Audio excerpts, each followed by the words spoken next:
Vamos gravar. Tá. Oi, gente. Boa noite. A gente está numa sexta-feira ultra especial. Estamos aqui com a doutora Juliana. Ela é endocrinologista, metabologista, e eu a conheci através da doutora Roberta Rassi, aquela gineco que já fez uma live aqui com a gente. Para minha honra e surpresa, de bate-pronto, a doutora Ju atendeu o nosso clamor e aceitou falar com a gente aqui no canal, que é a live mais esperada, né? Todo mundo desesperado, com um monte de pergunta, um monte de dúvida e 599 incertezas sobre a vida pós-tumor, a vida com tumor. Então, doutora, quero agradecer demais a sua participação aqui no canal. Vai ser enriquecedor. Eu sempre falo que informação salva vidas. Sim. Eu acredito muito nisso. E eu tenho certeza que a sua live, o seu conhecimento vai direcionar a vida de todos nós, de todos aqueles que procuram ajuda aqui nesse instrumento singelo, que é o canal Jaque Barreto. Então, muito obrigada. A noite é toda sua. Boa noite a todos. Eu queria me apresentar. Meu nome é Juliana. Eu sou médica formada há 17 anos, especialista em endocrinologia e titulada pela SBEM, que é a sociedade que rege a endocrinologia. Eu faço endocrinologia geral, mas sou apaixonada pela parte especificamente de neuroendocrinologia. Por conta da minha especialização, eu tive muito contato em muitos casos e é uma área da endocrinologia que poucos colegas gostam de mexer ou que têm experiência, porque é uma área, ao mesmo tempo que grata, muito ingrata. Tem muitas coisas que a gente consegue ajudar, tem outras que a gente não consegue fazer, mas a gente sempre tenta fazer o melhor. Amém. Então, para a gente começar esse bate-papo, o que é o tumor de hipófise, doutora? Então, vamos lá. Vamos entender primeiro, a princípio, o que é a hipófise. Daí a gente explica como é que é o tumor de hipófise. Tá. A hipófise ela é uma glândula endócrina. Uma glândula na endocrinologia é uma parte, é um órgão que produz um hormônio. Esse hormônio ele é jogado na circulação e ele vai agir em outras regiões. A hipófise ela é uma glândula que ela fica na base do cérebro, na parte bem inferior do cérebro. E é uma glândula pequenininha, porém de importância extrema. Para vocês terem noção, a hipófise ela tem aproximadamente 1 centímetro. Isso é o tamanho de um grãozinho de ervilha. E esse grãozinho de ervilha, ele rege outras glândulas que estão espalhadas pelo nosso corpo. Então, apesar de pequenininha, a importância dela é enorme. Ela trabalha, ela funciona sob o comando de uma outra porção mais superior, também localizada no cérebro, que se chama hipotálamo. Então, o hipotálamo manda estímulos para essa hipófise e a hipófise libera hormônios que são hormônios que vão estimular outras glândulas no nosso organismo, esses hormônios sempre lançados na circulação. A hipófise ela fica localizada, como eu disse, ali na base do cérebro e numa região pequenininha, de estrutura óssea, como se fosse bem fechadinha e bem cuidada, como se fosse uma caixinha sem a parte da tampa superior. Ela fica molenguinha ali, parada lá dentro.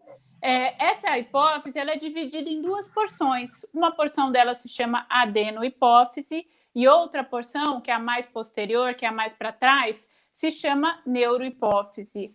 A parte anterior, a parte da frente da hipófise, a adenohipófise, ela orquestra através do estímulo, através do hipotálamo, e ela libera hormônios que vão trabalhar em outras glândulas do nosso corpo. Por exemplo, vou dar exemplo para vocês.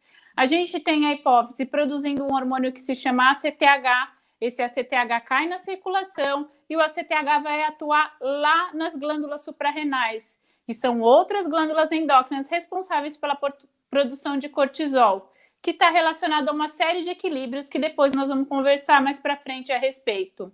Tá. Além do ACTH, essa adenohipófise também é responsável pela produção do GH, que é o hormônio do crescimento, da prolactina, que está relacionada à parte da produção de leite materno, e a produção de hormônios que vão ser responsáveis pelo estímulo do que a gente chama de gônadas. Gônadas são os órgãos sexuais, no caso das mulheres, os ovários, no caso dos homens, os testículos. Então, a hipófise, ela produz o LH e o FSH, que vão estimular a produção dos hormônios da parte sexual, masculina ou feminina, a depender do que a gente tem na situação, né? Um tumor da hipófise, geralmente o mais comum são os adenomas de hipófise. Adenoma é o nome dado a um tumor benigno. Então, não é um câncer. Câncer é um tumor maligno. O adenoma é um tumor benigno. O que significa um tumor benigno? Um tumor benigno é aquele que não dá metástase, é um tumor que não se espalha para outros lugares no corpo. Porém, em se tratando de hipófise, uma glândula tão importante na orquestração do corpo e uma glândula tão pequenininha e tão protegida, qualquer coisinha que possa crescer ali, apesar de ser uma coisa de nome tumor benigno, adenoma, ela pode dar uma série de problemas pelo espacinho pequeno, e não só pelo espacinho pequeno, pelas estruturas importantes que a gente tem ao redor da célula túrcica e próximo da hipófise, que nós vamos falando para frente, que podem ser afetadas se tiver alguma coisa que cresce lá dentro. Entendi. Em relação a essas estruturas que estão próximas, eu já vi perguntas e já vi alguns relatos de pessoas falando sobre a meninge e a carótida. Quando o tumor encosta, esse adenoma encosta nessas estruturas, não tem o que ser feito? Quando encosta, ainda tem. O problema é quando invade, né? Quando encosta na meninge, geralmente ele encosta e empurra, e o principal sintoma que vai dar é dor de cabeça, né? Na carótida, geralmente, a gente não tem sintoma nenhum, exceto se der uma trombose do seio cavernoso, principalmente, que é uma região próxima ali da carótida. Isso é raro, não é o que costuma acontecer. Mas sintoma por invadir ou por encostar esses órgãos importantes, não tem.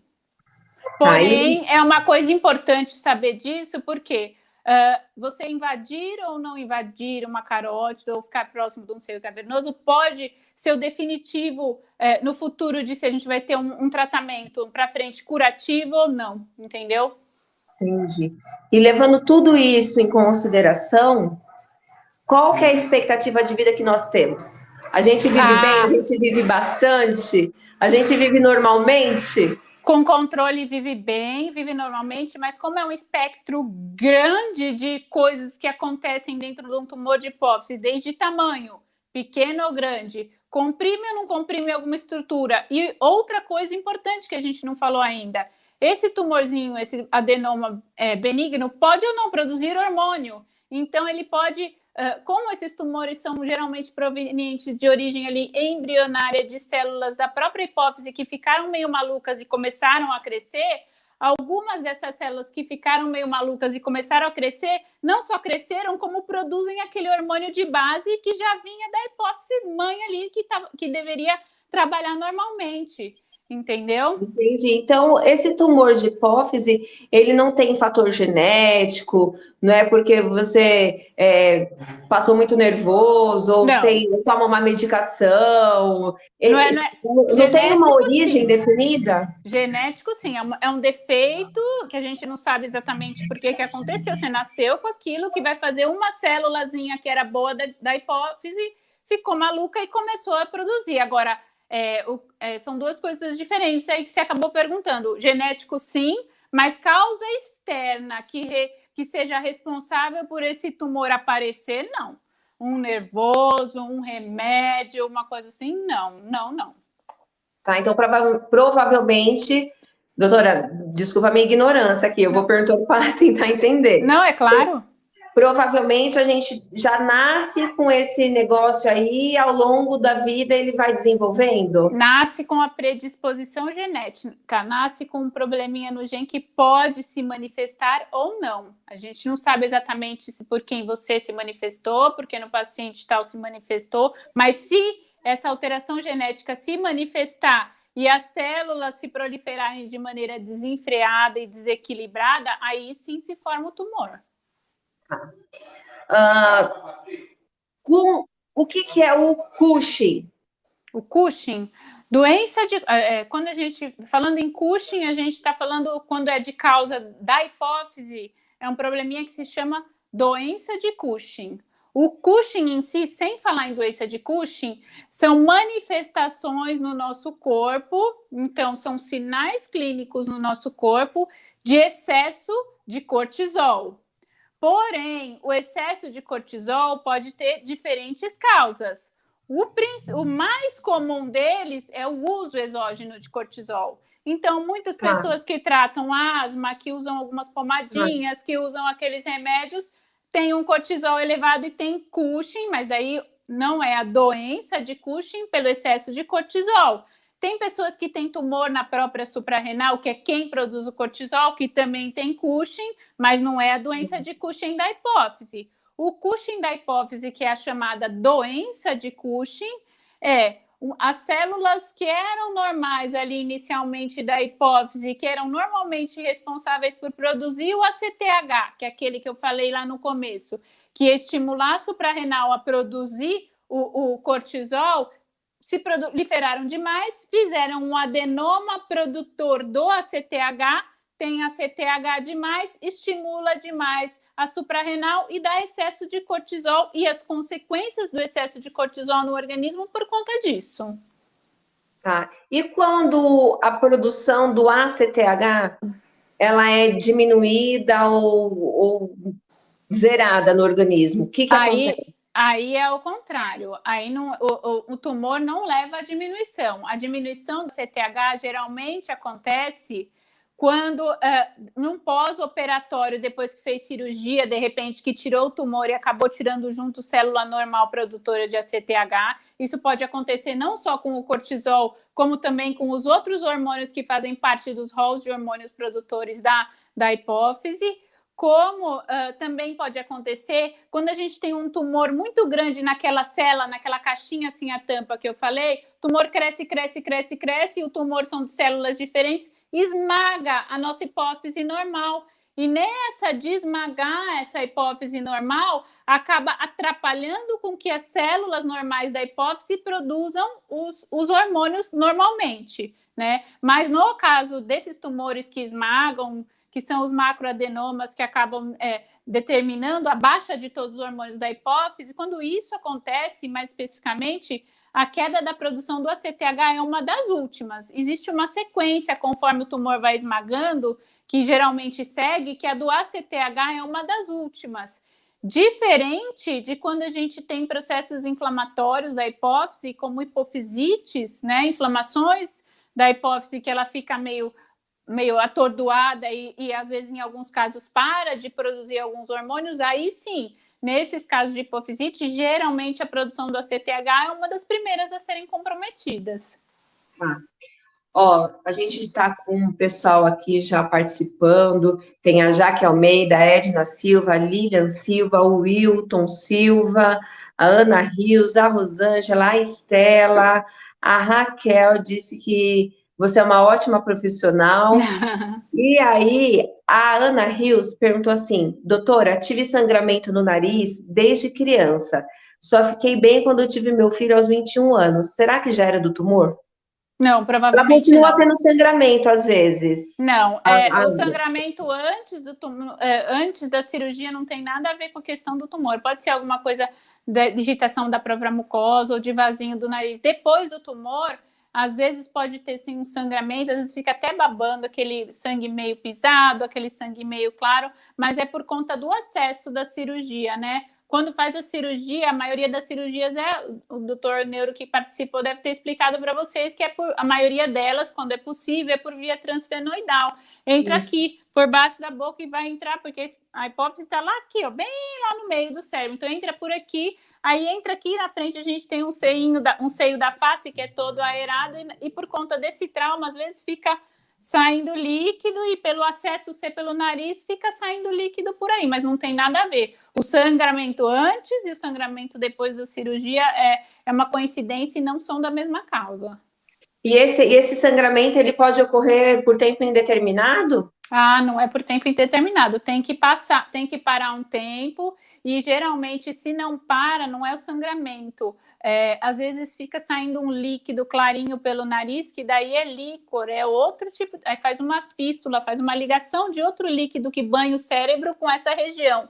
Às vezes isso acontece quando é um tumor muito grande, aí os neurocirurgiões com certeza sabem explicar muito melhor do que eu, mas quando os tumores muito grandes são retirados, às vezes existe uma ligação de outras partes, entre aspas, do cérebro com essa região que foi aberto um caminho que não existia e fica, às vezes, babando esse líquido. Se isso está acontecendo, precisa retornar no seu médico, precisa ver uma reavaliação para ver se o que está acontecendo é uma fístula.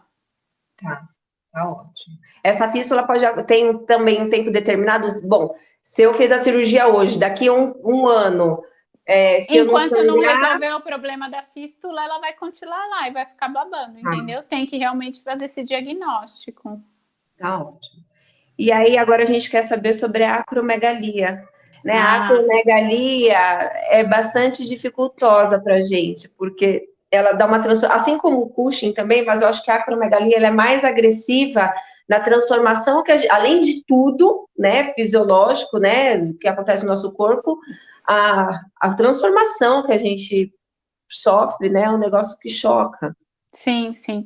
A acromegalia, ela é uma expressão daquele tumor, do adenoma de hipófise. Então, no momento que aquelas células da hipófise, produtoras de GH, entre aspas, ficaram malucas e começaram a produzir GH demais e criou-se o tumor, o somatotropinoma, que a gente fala que é o tumor de hipófise produtor de GH. A hora que esse GH é liberado no sangue e vai atuar onde ele tem que atuar, que na verdade ele atua através da liberação de outra substância que se chama IGF-1, que é produzida pelo fígado e é responsável principalmente pelo crescimento, né? Então, assim, quando acontece esse excesso de GH em pessoas acima dos 18 anos que já pararam de crescer, que as epífises, que as cartilagens do osso não crescem mais em altura, não crescem mais em comprimento, o que acontece? Esse excesso de GH vai fazer com que cresça para o lado. Cresce o mento, então você vê aquelas pessoas com queixão, né? Cresce aqui o malar, você vê aquelas pessoas com o osso aqui mais saltado. Dá o afastamento dos dentes, porque cresce a arcada dentária e os dentes ficam mais afastados por ter um espaço maior ali, né? O que mais que acontece? Esses pacientes com acromegalia têm uma possibilidade de mortalidade, o índice de mortalidade chega a ser 4 vezes maior do que a população em geral, né? A gente vê muitos esportistas, jogadores de basquete, essas coisas que podem ter tido na infância um problema de produção de excesso de GH também. Então, além desses problemas estéticos e físicos, também existem problemas metabólicos muito importantes na acromegalia e eles que geralmente são responsáveis pelo aumento da mortalidade. Quais são eles? Eles têm maior chance de ter diabetes, porque o excesso de GH no sangue dá um problema que é resistência à insulina, que faz com que o pâncreas tenha mais dificuldade para trabalhar. Eles ficam com as mãos inchadas, eles retêm mais líquido, têm maior chance de ter hipertensão. Esses pacientes também, por conta mesmo das deformidades, às vezes ósseas, dos edemas das partes molas, dos inchaços das outras partes, têm mais dificuldade com o sono e podem ter apneia do sono. Eles têm, do mesmo jeito que cresce a parte externa, eles têm um espessamento, uma hipertrofia, um engrossamento do coração também com problemas e maior chance de ter problemas cardíacos. Então, não é só uma questão estética externa, mas tem toda a parte interna também associada. E a gente conseguindo fazer um controle, obviamente, né? Identificou, viu que é uma acromegalia, tal, consegue fazer um controle. Né? Eu tenho um negócio assim na minha cabeça de que quando a gente toma um remédio para uma coisa, a gente piora a outra. Certo. Né? Nesses casos de acromegalia, acredito eu que seja as medicações que a gente já costuma tomar, mais uma porção de outras. Isso consegue que desencadeia, você diz? Não, que desencadeia outras doenças, não necessariamente a hipófise. Mas aí, por exemplo, essas pessoas que fazem um controle rígido da doença, faz o acompanhamento, tal, elas correm risco de desenvolverem outras patologias por conta da medicação, ou não, ou com o tratamento correto elas vivem mais? Como é Não, que... com o tratamento correto, sem dúvida, elas vivem mais. Aí, no fim, como é que vai funcionar isso aí? A maioria dos adenomas produtores de GH, eles são macroadenomas, diferente da doença de Cushing, que a maioria são micro, né? Então, Entendi. a maioria deles são macro, dos adenomas produtores de GH. Então, se eles são macro, geralmente no paciente acromegálico, entre a doença ter começado e a gente fazer um diagnóstico, demora entre 7 e 8 anos. Demora para fazer esse diagnóstico, porque no acromegálico ou você vai perceber sutilmente, porque as coisas não acontecem, não é que você dormiu de um jeito e acordou do outro. Isso aí vai crescendo devagarzinho, ou alguém viu, as maneiras que se faz um diagnóstico com acromegálico é alguém, qualquer um que olha, vê, fala, esse cara tem a cara estranha, vamos começar a investigar, vai procurar seu médico. Outro é um médico que já tem um pouco mais de tato, já está um pouco mais acostumado, tem umas lesões de pele, que é que nem umas verruguinhas que são características do acromegálico, tem outras coisas clínicas que o médico examinando pode ter a suspeita. Então, ou a gente tem a suspeita clínica de que ele tem um excesso de GH e daí vai investigar lá, e aí vê que realmente tem um tumor na hipófise, ou o que acontece é, como a maioria dos tumores produtores de GH são macros, são grandes, ele vai começar a aparecer com sintomas compressivos, com sintomas de que está comprimindo aquelas estruturas importantes. E o principal que acaba acontecendo é comprimir, ali em cima daquela caixinha que eu falei, passa uma estrutura de extrema importância, que é o quiasma óptico, que é onde o nervo óptico que saiu de um olho e do outro se cruzam. Se o tumor bater ali e começar a comprimir, a pessoa começa a perder a visão aqui, ó, no campo visual lateral, de fora para dentro. Então, às vezes, o diagnóstico do acromegálico, que é um tumor que foi crescendo de pouquinho, é um cara que vai atravessar uma rua, é atropelado por uma moto, que está dirigindo e bate um carro do lado e fala, nossa, mas como eu não vi? Vai perdendo a visão lateral devagarzinho e o corpo vai acomodando e você não percebe. E aí, quando acontece isso e faz o exame de imagem e vê que tem um tumor, aí o processo é o contrário. Aí vai pesquisar o que esse tumor é produtor. E geralmente pode acontecer, e é comum, os tumores que são produtores do GH são coprodutores de outro hormônio, no caso a prolactina. Então, os GH, boa parte das vezes, também tem produção de prolactina associada. Entendi. A gente tem mais perguntinha aqui. Cadê? A Elisandra. Eu operei de tumor da hipófise faz 1 ano, dia 28 de maio, mas eu tô com uma sinusite crônica e horrível. A Andressa também falou algo semelhante. Tenho 20 anos de tratamento de macro... Não, calma aí. Não, isso aqui é outra pergunta. A Andressa, tenho 20 anos de tratamento de macroadenoma hipofisário. Tomo corticóide de 5 miligramas por dia. Quando paro, minha pressão cai muito. O que pode ser isso? Então, vamos lá. Primeiro a Elisandra, né? A primeira. A Elisandra. Tá. Teve outra pessoa também que falou que além de sinusite, desenvolveu uma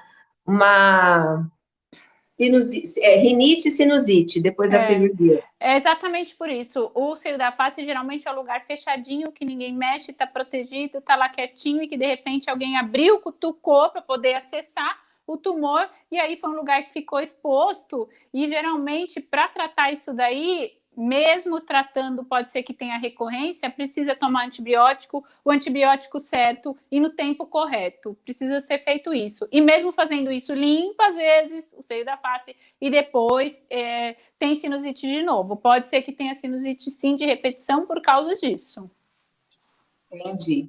A outra que pergunta, como é que é o nome dela? A Andressa tá no URI. Tenho 20 anos de tratamento de macroadenoma hipofisário, tomo corticóide de 5 miligramas ao dia.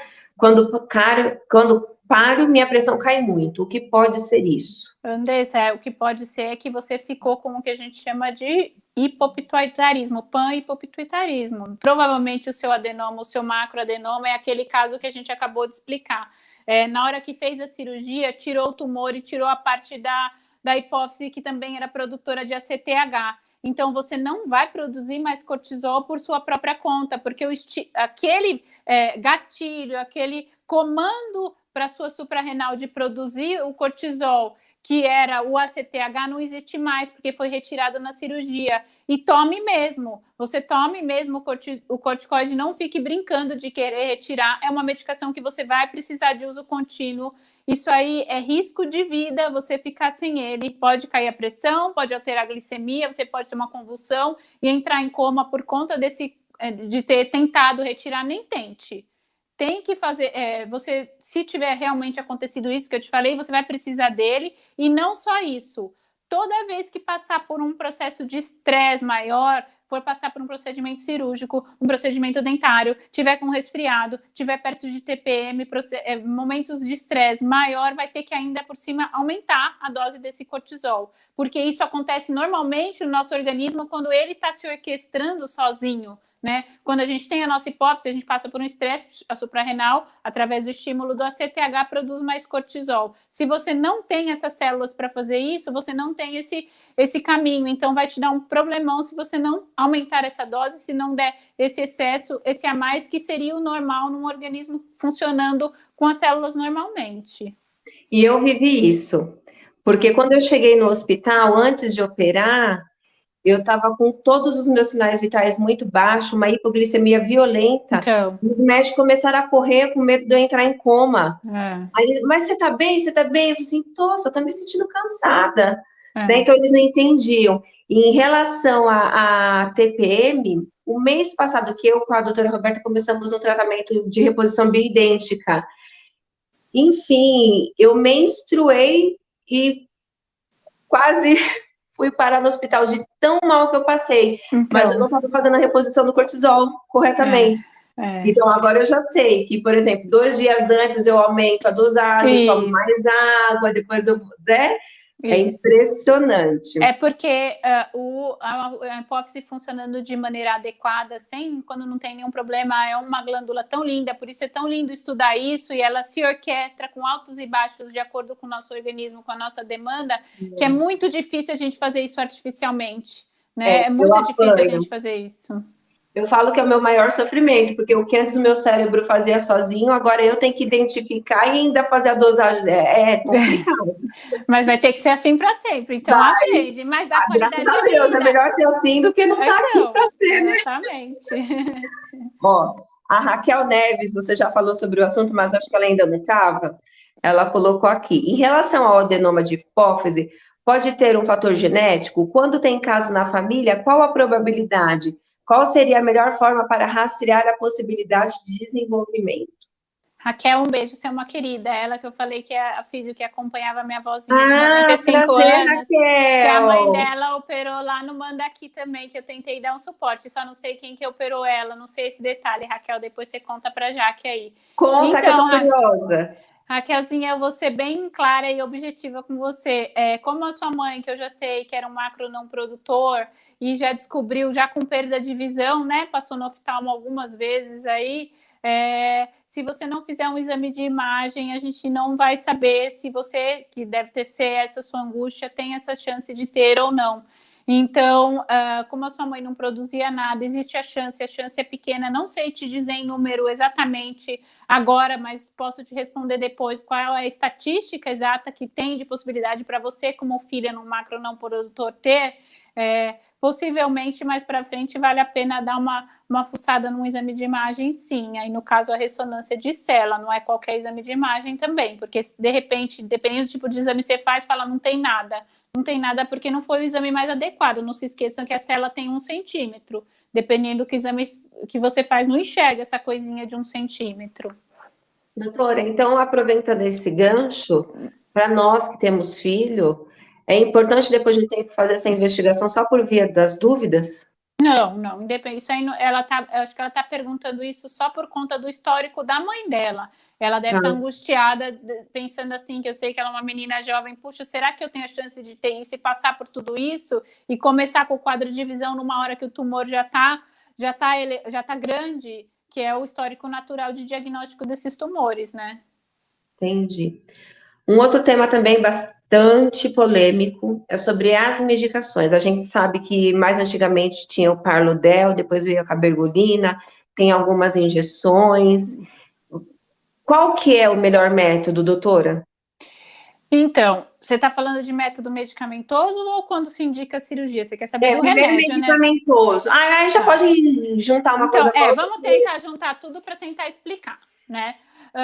Com relação ao tratamento medicamentoso, quando é um tumor produtor de prolactina e um tumor produtor de prolactina microprolactinoma, a gente não falou aqui direito o que é o micro, o que é macro. Então, os adenomas, os tumores de hipófise são divididos não só se eles secretam alguma coisa ou se eles não secretam. Se eles secretam, a gente já conversou sobre 2 aqui, o que vai dar a doença de Cushing e o que vai dar a acromegalia. Se eles não secretam, geralmente a maioria deles são macro, mas eles podem ser divididos secretam ou não secretam e pelo tamanho. Se eles são micro ou macro.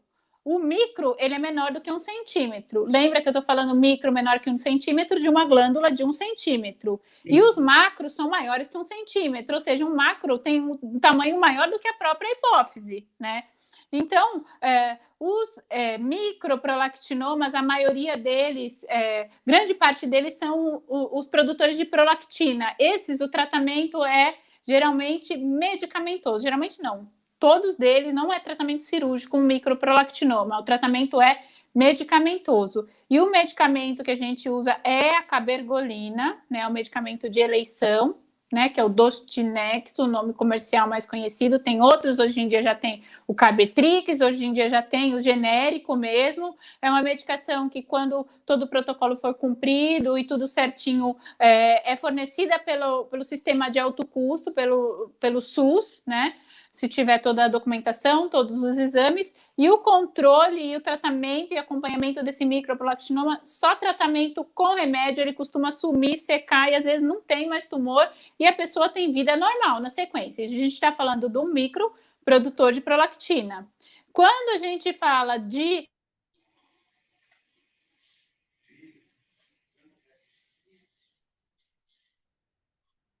Oi, gente, calma aí que caiu um pouquinho a internet da doutora. Voltei. Voltou. Então me vem, voltei. No caso, o macro, que é o produtor de GH, como ele é macro e ele está ali, se a gente fizer avaliação no exame de imagem e tiver a chance de uma cura 100%, ou seja, ele não está invadindo o seio cavernoso, que é uma estrutura importante, ele não está pegando de forma importante possa ser reversível a haste, o principal tratamento é cirúrgico. Então, se der para tirar tudo e curar, opta por retirar com cirurgia.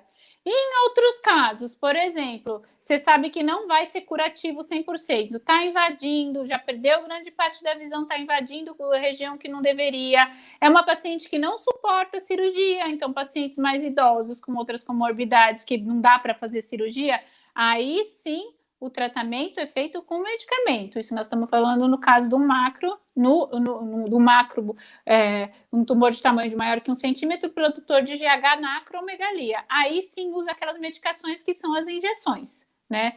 Aí são as injeções para controle da produção de GH, dá uma regredidinha, mas não seque, não resolve, não vai curar. Esses tratamentos de medicação para acromegalia não são para cura, são para controle, são tratamentos de exceção e são para controle principalmente do nível de GH, que é o que é responsável por todos aqueles fatores de aumento de mortalidade desse tumor.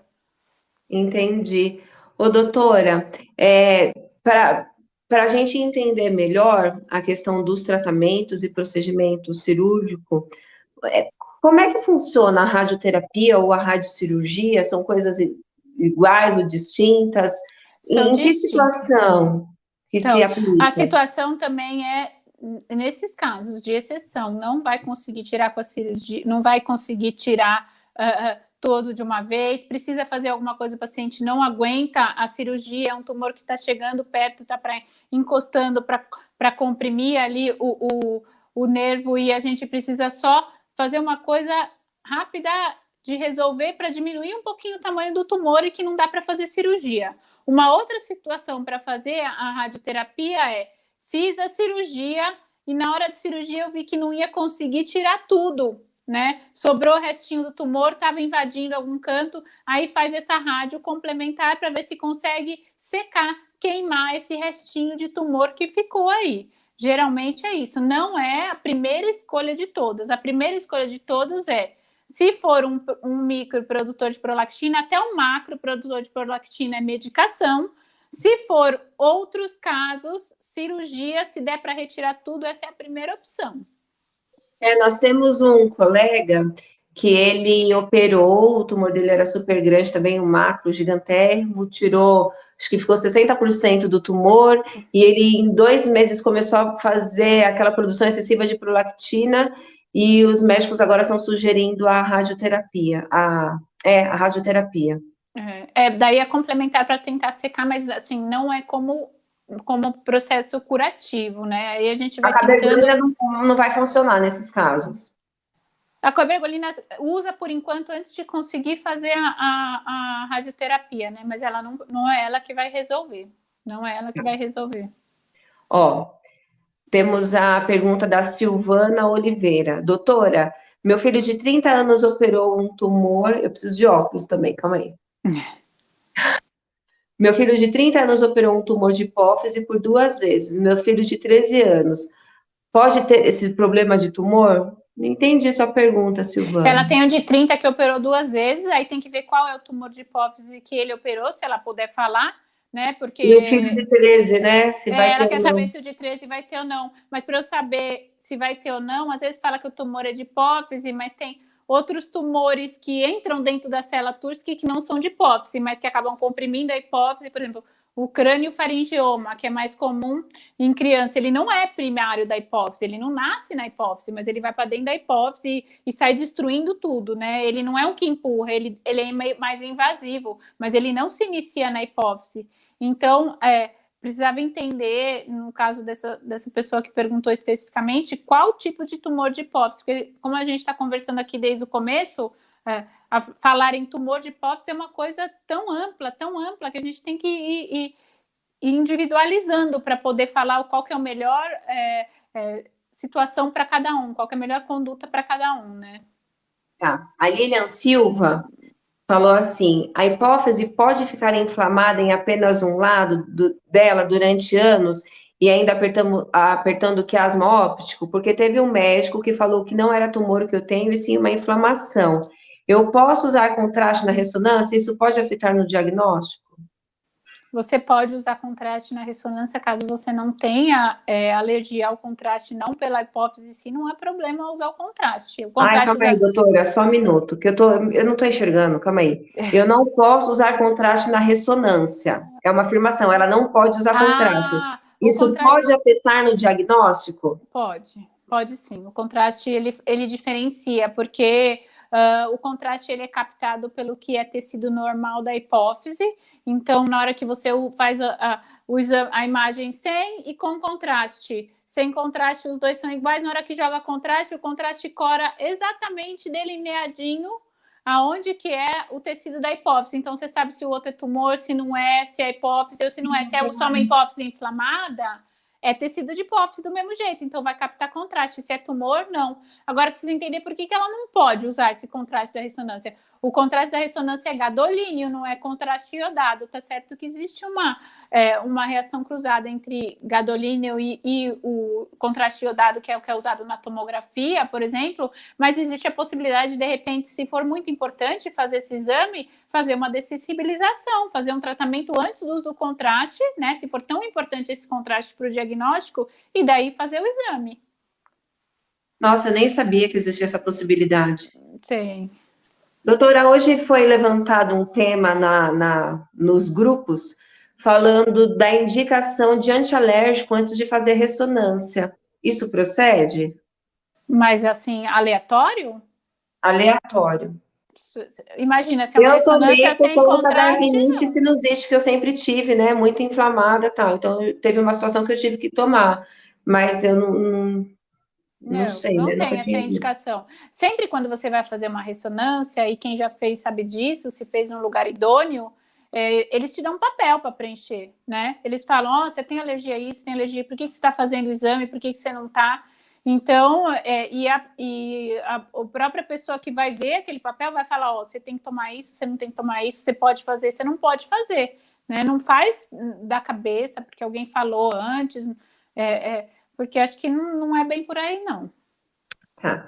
E em relação à vacina do dessa pandemia aí? Tá todo mundo com medo de tomar, se pode tomar, se não pode tomar, tem uma que é melhor, tem uma que é pior, o que a gente faz?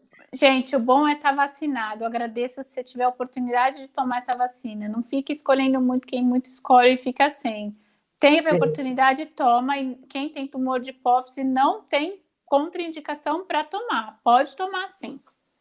O vírus, a doença, quando é manifestada em pessoas portadoras de doença da hipófise, de tumor de hipófise, tem algum cuidado específico que a gente tem que ter?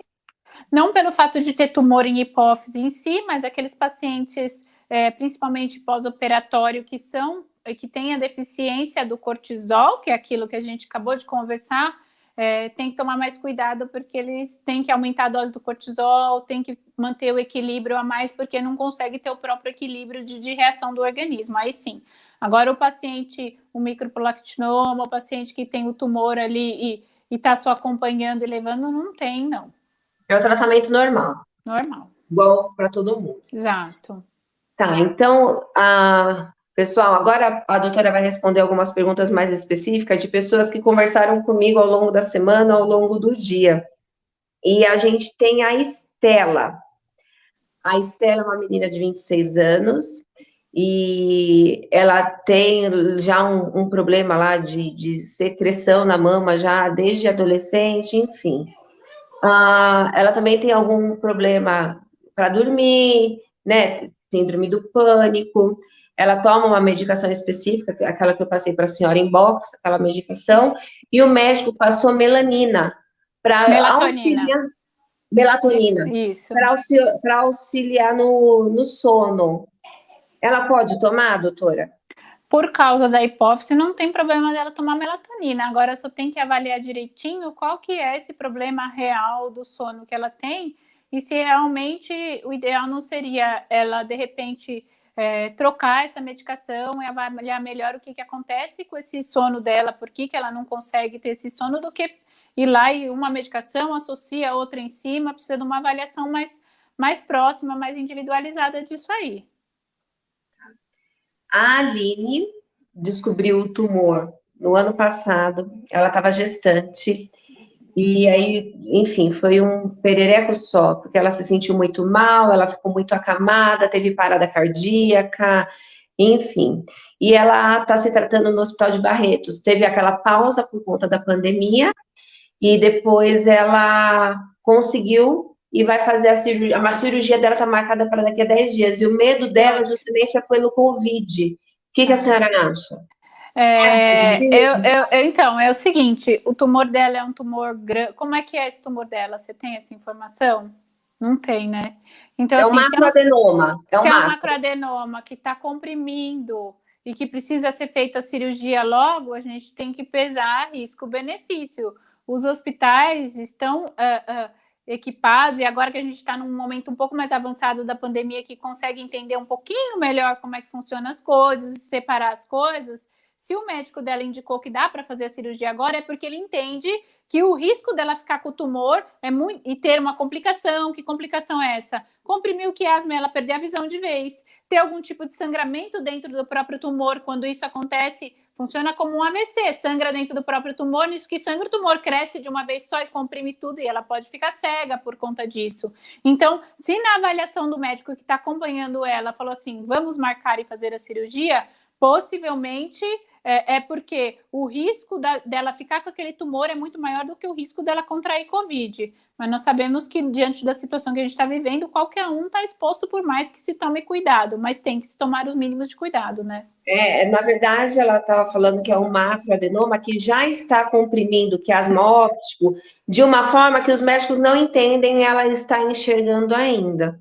É que às vezes, para definir se está enxergando ou não enxergando, ela não percebe muito, só vai perceber quando tem algum evento. Precisa ser feito um exame qualquer macro que esteja encostando no quiasma, não é só clínica avaliação, a gente até faz avaliação de campimetria clínica, que são os exames no consultório mesmo que a gente faz para tentar entender se a pessoa está enxergando esse campo visual lateral, mas existe o exame da campimetria computadorizada, que daí sim ele vai dizer se está afetando ou não, independente da paciente já ter algum sintoma ou não. Porque de repente você tem um campo aqui total de 180 graus, e em vez de 180 passou para 170, você nem percebeu isso, mas o resultado do exame já lá pegou, entendeu?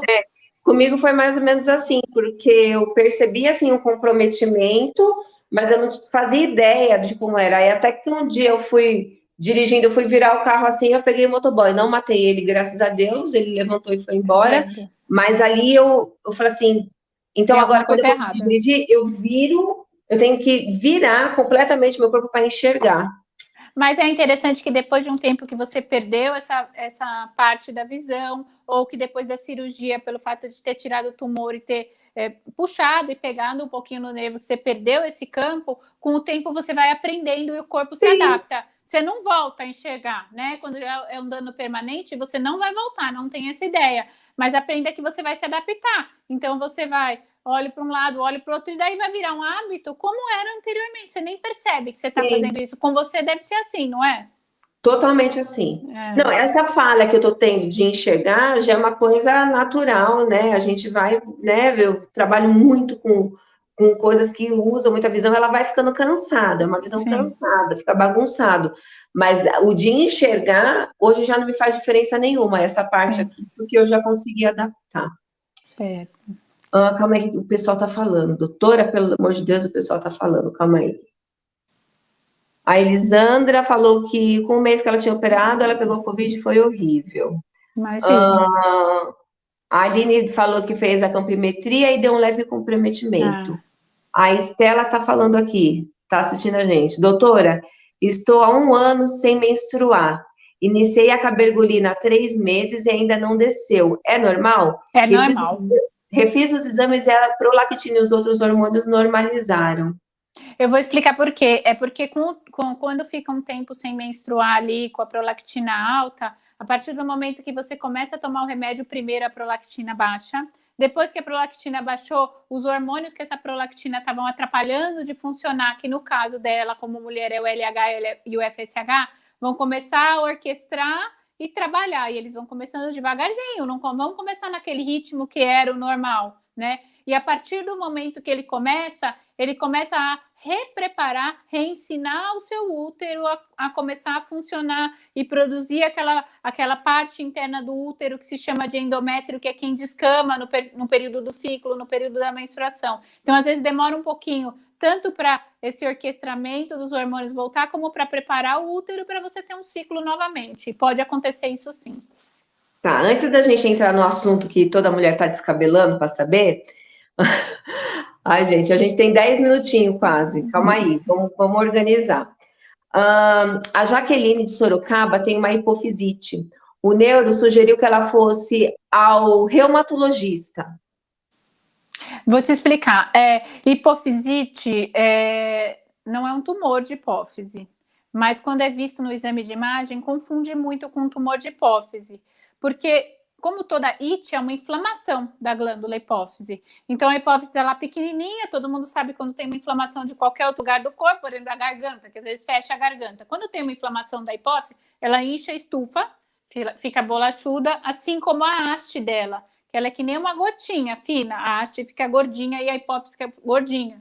Então, fica até difícil de início de identificar se aquilo é uma hipófise gordinha, porque tem um tumor ali dentro e está grande, ou se é uma hipofisite. As principais causas de hipofisite não são originárias de problemas da própria hipófise, são de problemas do sangue, entre aspas, de problemas autoimunes, geralmente reumatológicos, então são coisas que estão circulando no sangue que dão como reflexo essa inflamação da hipófise, que é a hipofisite, né?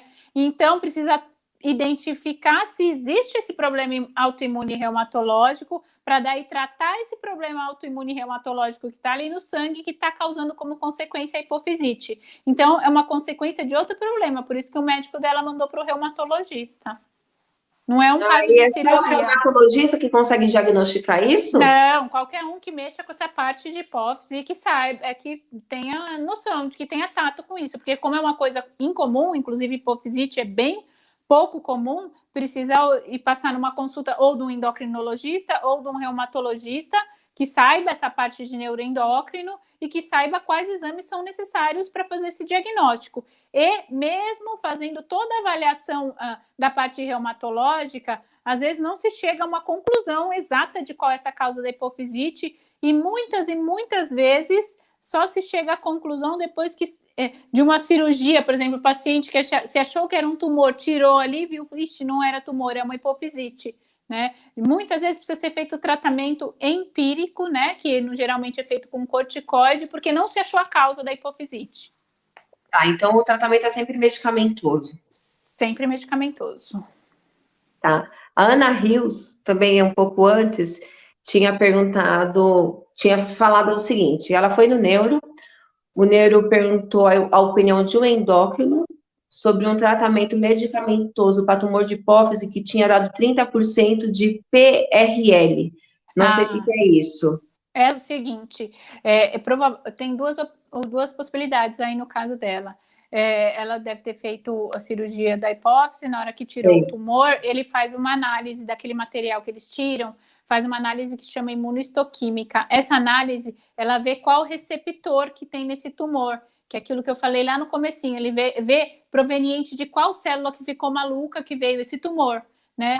E aí, provavelmente o dela veio como PRL, que é prolactina. PRL é a abreviação de prolactina. Então, eu já estava achando que fosse uma coisa, não, é só...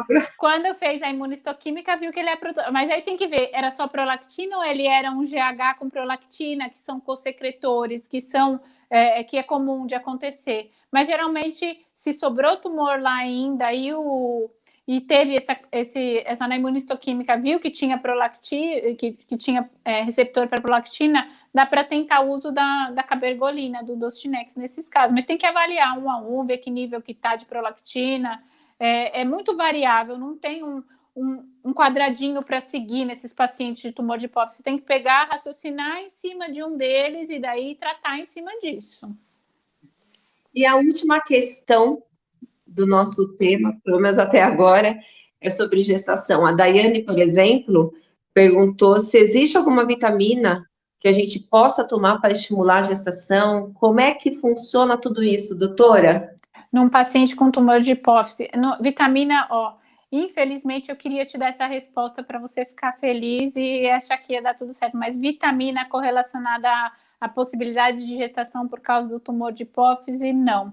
Agora, gestação correlacionada ao tumor de hipófise, a gente tem vários fatores aí. Primeiro, se você tem um tumor de hipófise que é, por exemplo, um microprolactinoma e o excesso de prolactina não está deixando engravidar porque não está tendo o ciclo do hormônio feminino, ok? Faz tratamento medicamentoso, bloqueia essa prolactina e deixa o ciclo dela andar normalmente para que ela possa ovular e ter uma gestação normalmente. Se ela não está conseguindo gestar porque ela teve um macroadenoma, que ela fez uma cirurgia, retirou lá e ficou com déficit do LH e do FSH, que são os hormônios femininos que vão orquestrar isso daí, aí é muito difícil. Aí o que vai acontecer? Quer dizer que você não vai conseguir engravidar? Não quer dizer nada disso, mas você precisa de uma variação especializada mais na parte das clínicas de fertilidade, porque você não tem um estímulo ali, mas você tem o seu útero, você tem o seu ovário, então vai ter que ser feito um tratamento com esses hormônios, que eram LH e FSH, mais um preparo natural ali do útero, com clínicas de fertilização, para que isso seja possível, não só antes, como durante a gestação. Não impede, mas é mais difícil, sim. Deixa eu ver aqui. Aline, o macroadenoma. Não, primeiro a Jaque Almeida está agradecendo pelos esclarecimentos, o Ricardo Alexandre Roque também. Bastante gente aqui agradecendo. Imagina, gente. Eu que agradeço a presença, se puder ajudar. Aí a Aline perguntou, o macroadenoma não secretor é menos perigoso ou não tem nada a ver? O macroadenoma não secretor, fica aquela história do bonzinho e do ruim. O macroadenoma secretor, se está comprimindo uma estrutura importante, ele só não produz alguma coisa, mas ele é mais perigoso, porque ele vai te fazer perder a visão e invadir o seu seio cavernoso. É muito melhor, de repente, você ter um microadenoma produtor de prolactina que você cura com remédio, do que um macroadenoma não secretor que comprima alguma estrutura. Entendi. Aí, Eljun Park. Essa daí é minha paciente também. Essa eu falei que está gestante. Bate um papo com ela. Ela está dando um depoimento aqui, ó. Fiz diagnóstico e acompanhamento com a doutora Juliana. Quando eu cheguei lá, estava retendo muito líquido sem menstruar 12 meses. Descobri que estava com macroadenoma produtor de prolactina GH. E está gravidinha. Operou, né, Cecília, o nome dela. A Cecília operou, foi tudo bem na cirurgia, depois teve que mexer um pouquinho depois e, de repente, veio uma grata surpresa aí, que ela queria mesmo, talvez tenha vindo um pouquinho antes do que ela queria, mas foi uma grata surpresa e a gestação dela tá indo super bem. Beijo, graças Cécia. A Deus. Ó, gente, a gente vai fazer a última pergunta agora para encerrar, porque depois aí eles derrubam a live com 1 hora aí, o tempo passou voando. Foi. Quando eu vi, já faltava 15 minutos. Muita informação, né? Muita, e é um assunto muito gostoso. Muito obrigada. A Rosângela Rodrigues, a última pergunta. Doutora, eu tenho macroadenoma, fiz a cirurgia 5 de maio de 2016. Em 2018, repeti os exames e descobri que ele tinha voltado. Eu não tomo nenhum tipo de medicamento, isso é normal? Ele pode voltar sim, mas precisa, se retomou, a gente tem que fazer toda a avaliação hormonal de novo, ver se realmente não produz nada, ver se não tem nenhuma possibilidade medicamentosa para ter um controle disso aí, né? Refazer cirurgia é tão ruim nessa região, mas em alguns casos é necessário, e dependendo de como tiver isso aí, pensar aí, no caso dela, na questão da radioterapia, né? Mas tem que ser vista a imagem, tem que ser avaliada a parte hormonal, tem que ver ela individualmente mesmo. Tá certo, doutora. Tá todo mundo querendo se consultar com a senhora, e agora? E agora eu vou deixar para vocês... para vocês anotarem aí o telefone do WhatsApp do consultório. Quem quiser é só entrar em contato com as meninas, a Erli e a Cristina, que são minhas assistentes e responsáveis. O número do celular, do WhatsApp do consultório é 11 98 773 5733. O meu Instagram é @doutora Juliana endocrinologista.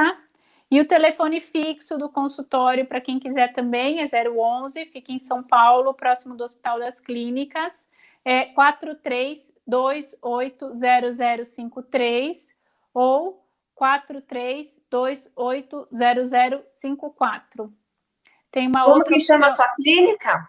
Mediap. Mediap. Tá bom. Vou colocar aqui na descrição, tá bom, pessoal? Para vocês, sempre que precisarem olhar aqui e conseguir se comunicar com a doutora, eu sei que ela já faz consulta online. É isso, doutora? Sim, faço. Consulta online, geralmente, primeira consulta eu gosto de fazer presencial, porque, como a gente falou, tem coisas sutis no exame clínico que a gente precisa ver o paciente. Às vezes você fala, não é secretor de nada, você fala, não, mas esse paciente tem esse detalhe aqui na pele, esse paciente estava com a pressão assim, esse paciente tem uma distribuição de gordura, esse paciente tem uma estria, no caso do Cushing, que a gente acabou não falando, tem uma estria que é característica do Cushing. Então, a primeira consulta eu faço questão de que seja presencial, só em casos de exceção que nós podemos discutir aí, que não, mas geralmente a primeira consulta presencial, os acompanhamentos pode ser por telemedicina, sim. Vou deixar um outro telefone de WhatsApp que é mais fácil de contato também, o 11 98 223 7733. Esse é o preferencial de todos. Tá certo. Doutora, estão te chamando de maravilhosa, estão agradecendo muito. Eu que agradeço. Eu quero dizer que eu estou muito feliz e tenho certeza que foi muito informativo. Acho que muitas pessoas, quando virem tudo isso daqui, vai ter um norte, não vai sofrer igual algumas pessoas, como eu sofri tanto, até que encontrasse. Eu agradeço, fico à disposição, o que eu puder ajudar, estou sempre à disposição. Como eu disse no início, uma área fascinante da endocrinologia, extremamente difícil, mas maravilhosa. Não tem um processo, um protocolo único para cada paciente, então a gente tem que ver cada um e raciocinar em cima de cada um. Eu acho que isso é o mais maravilhoso dessa subespecialidade aí da endocrinologia. Então, a senhora tem plano de saúde? Não atende. Não? Não. Tá bom. Mas aí a gente vê o que dá para fazer, a gente conversa de acordo com a necessidade de cada um. Tudo é conversável, o importante é o paciente aqui no centro. Tá certo. Tá Doutora, bom? um beijo. Beijo, Fica Jaque. com Deus. Vou te chamar Obrigada pelo convite, viu? Tá bom, beijo. Tchau, tchau. Beijo, tchau, gente. Obrigada, fiquem com Deus. Boa noite, se cuidem no final de semana. Espero que todos tenham aproveitado, que todos tenham suas dúvidas esclarecidas e o que importa é que a informação sempre vai salvar vidas. Beijinho, gente.